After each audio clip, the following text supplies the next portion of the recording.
یہ میرے اللہ کی عطائیں ہیں۔ اللہ نے تمام قوموں پر، آج ہم پر جو عذاب نہیں آ رہا، کیوں نہیں آ رہا؟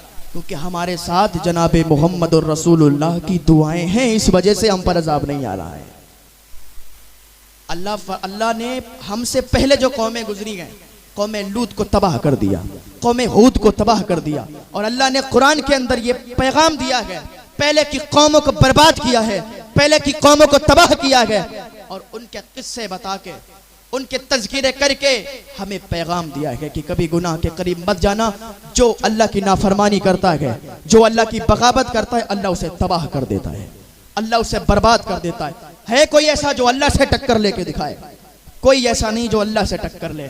جو اللہ سے ٹکر لے گا، اللہ اسے تباہ و برباد کر دے گا۔ حضرت عیسیٰ فرماتے ہیں، میں گزر رہا تھا ایک راستے سے، حضرت عیسیٰ علیہ السلام فرماتے ہیں، میں نے دیکھا کہ پوری قوم تباہ پڑی تھی، پوری قوم برباد تھی، ان کے سر الگ تھے، کسی کے ہاتھ پیر کٹے تھے، کسی کے کوئی بیماری تھی، اور سب مر چکے تھے۔ دیکھا پوری قوم تباہ ہے۔ حضرت عیسیٰ علیہ السلام اللہ کے نبی گزرے ہیں، ان کو یہ طاقت تھی کہ مردوں کو زندہ کیا کرتے تھے۔ اللہ کے نبی نے مردوں کو پکارا تو مردے نے آواز دی، یا نبی اللہ میں حاضر ہوں۔ حضرت عیسیٰ علیہ السلام نے فرمایا کہ تم پر اللہ کا عذاب کیوں آیا؟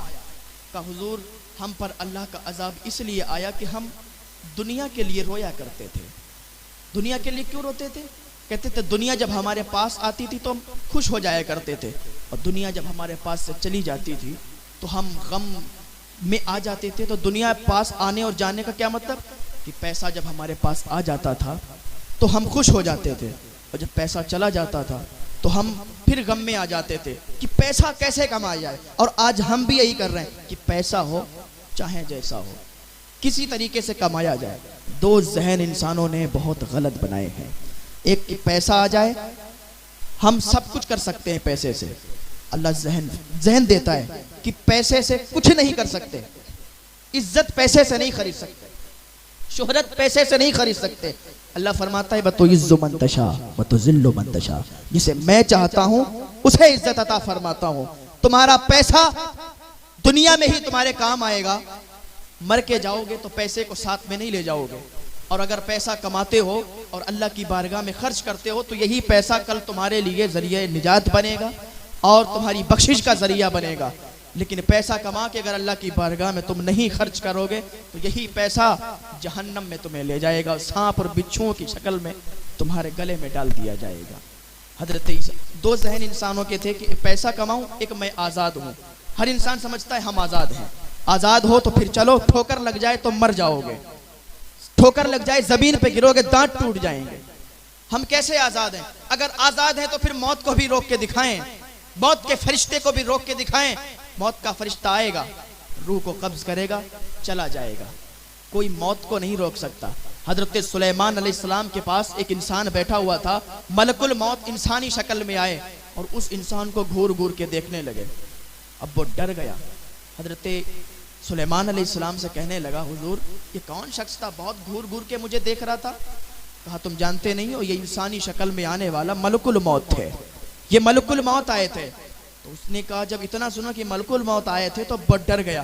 کہا حضور اب میں تو ایسا لگتا ہے کہ میرے طرف دیکھ رہا تھا، لگ رہا ہے میری موت آ گئی ہے، اب میں جانے والا ہوں۔ حضور میں موت سے بہت ڈرتا ہوں، آپ کی تو حکومت پہ بھی، آپ کی حکومت ہواؤں پر بھی ہے، پرندوں پر بھی ہے، ہر چیز پر آپ کی حکومت ہے، آپ کیوں نہ ہوا کو حکم دیں کہ مجھے اس دیش سے دوسرے دیش میں چھوڑ دے۔ حضرت سلیمان علیہ السلام نے فرمایا کیا تو بے وقوف ہے، کیا تجھے پتہ نہیں ہے موت جہاں ہوگی، جہاں لکھی ہوگی وہیں آ جائے گی، تو چاہے اس دیش میں رہ چاہے دوسرے دیش پہ چلا جا۔ اس نے کہا حضور میں ڈر رہا ہوں، مجھے اس دیش سے دوسرے دیش چھوڑوا دیجئے، میں بہت ڈر رہا ہوں۔ حضرت سلیمان علیہ السلام نے کہا کوئی بات نہیں ہے، ہوا کو حکم دیا، ہوا نے اٹھایا اس کو اور دوسرے دیش چھوڑا، اور جیسے ہی دوسرے دیش میں وہ بندہ پہنچا ملک الموت پہنچ گئے اور اس کی روح کو قبض کر لیا اور وہ مر گیا۔ تو پتہ چلا جب موت لکھی ہوگی تبھی بندہ مرے گا۔ تو حضرت عیسیٰ علیہ السلام نے جب ان سے پوچھا تو اس نے کہا ہم دنیا کماتے تھے، حرام کمائی کرتے تھے، حرام کے ذریعے سے پیسہ کماتے تھے اور بے انتہا خرچ کیا کرتے تھے، کبھی دین کے کام میں نہیں خرچ کیا کرتے تھے، اسی لیے اللہ کا یہ عذاب آیا ہے کہ اللہ نے ہمیں ہاویہ میں پھینک دیا ہے۔ حضرت عیسیٰ علیہ السلام فرماتے یہ حاویہ کیا ہے؟ کہ حضور سجین ہے۔ کہ یہ سجین کیا ہے؟ کہ حضور یہ ایسی جگہ ہے کہ جہاں ہم تمام روحوں کو اس ٹائم ڈال دیا گیا ہے، اور اس کے اندر جو آگ ہے، آگ وہ ساتوں زمین اور ساتوں آسمان سے بڑی ہے۔ حضور ابھی سب لوگ آگ میں ہیں، اور میں اکیلا اس لیے بول رہا ہوں کیونکہ سب کے منہ میں آگ کی لگامیں لگی ہوئی ہیں، اور ہمارے منہ میں آگ کی لگام نہیں ہے، اس لیے میں بول رہا ہوں۔ حضرت عیسیٰ علیہ السلام نے فرمایا تیرے منہ میں لگام کیوں نہیں ہے؟ کہ حضور میں کچھ غلط نہیں کیا کرتا تھا، میں تو بس ان کا ساتھ دیا کرتا تھا، میں ان کے ساتھ میں رہا کرتا تھا۔ یہ چوری کرتے تھے، یہ دغا کرتے تھے، یہ فریب کرتے تھے، یہ پیسہ کماتے تھے، لیکن میں ان کا ساتھ دیا کرتا تھا، میں کبھی کرا نہیں کرتا تھا۔ تو حضرت عیسیٰ علیہ السلام نے فرمایا کہ تم سب پر اللہ کے عذاب کا کوڑا ہے۔ تو وہ عیسیٰ علیہ السلام کی قوم، حضرت ہود علیہ السلام کی قوم، ابن کثیر نے لکھا ہے کہ جن کے بچے بھی 300 سال کے بعد بالغ ہوا کرتے تھے، اتنے بڑے بولو 30 40 فٹ کے ہوا کرتے تھے، انہیں بہت گھمنڈ تھا، بہت غرور تھا کہ مجھ سے بڑا کوئی نہیں، مجھ سے زیادہ طاقتور کوئی نہیں۔ نہ جانے کتنے لوگ آئے جنہوں نے یہ دعوے کیے کہ مجھ سے بڑا کوئی نہیں، مجھ سے طاقتور کوئی نہیں، ملے خاک میں گئے شاں کیسے کیسے، زمیں کھا گئی نوجواں کیسے کیسے، یہی تجھ کو دھن ہے رہے سب سے اعلیٰ، ہو زینت نرالی ہو فیشن نرالا، جیا کرتا ہے کیا یوں ہی جینے والا۔ بڑے بڑے لوگ آئے دعوے کیے کہ مجھ سے بڑا کوئی نہیں، لیکن اللہ کے عذاب نے ان کو پکڑ لیا۔ ان بطشا ربک لشدید، اللہ کے عذاب سے کوئی بچ نہیں سکتا۔ اللہ کا عذاب جب آتا ہے تو کوئی چھٹا نہیں سکتا۔ ویسے اللہ بڑا رحیم ہے، بڑا کریم ہے، ہم سب پر رحم فرمانے والا ہے، کرم کرنے والا ہے، لیکن جب وہ پکڑتا ہے تو پھر چھٹا بھی نہیں کوئی پاتا۔ حضرت ہود علیہ السلام کی قوم کو بڑا تکبر تھا کہ ہم سے بڑا کوئی نہیں، ہم سے اچھا کوئی نہیں۔ حضرت ہود علیہ السلام ان کے پاس گئے، کلمے کی دعوت دی، پڑھو لا الہ الا اللہ، اللہ کے سوا کوئی معبود نہیں۔ انہوں نے کہا مجھ سے بڑا کون ہے، یا اللہ کون ہے، میں کسی کو نہیں مانتا۔ جب انہوں نے اتنا کہا تو ان پر اللہ تعالیٰ نے ایسا قحط نازل فرمایا کہ ایسا قحط آیا کہ سوکھا پڑ گیا۔ جنہوں نے بکریوں کو کھایا، جانوروں کو کھانا شروع کیا، چوہے بلی تک کو نہیں چھوڑا، پتوں کو کھا گئے۔ آخر میں یہ حضرت ہود علیہ السلام کے پاس آئے اور آ کے کہنے لگے حضور ہم دعا کرتے ہیں اپنے اللہ کی بارگاہ میں، آپ دعا کریں کہ اب ہمیں معافی دے دے اور ہم پر بارش نازل فرمائے۔ تو حضرت ہود علیہ السلام نے کہا کہ جاؤ تم بیت اللہ شریف، اور بیت اللہ شریف جا کے تم دعا کرو، اللہ تعالیٰ تمہاری مدد فرمائے گا۔ یہ سارے کے سارے لوگ بیت اللہ گئے، اور جانے کے بعد انہوں نے دعا کی تو 3 بادل آئے، 3 بادل آئے، ایک کالا تھا، ایک سفید تھا اور ایک لال تھا۔ تو آواز آئی کہ پسند کرو، کون سا بادل پسند کرنا چاہتے ہو؟ تو ان لوگوں نے سوچا جو لال بادل ہے اس میں بھی پانی نہیں ہوگا، جو سفید بادل ہے اس میں بھی پانی نہیں ہوگا، جو کالا بادل ہے گھٹا چھائی ہوئی ہے اس میں پانی ہوگا، چلو یہی مانگتے ہیں۔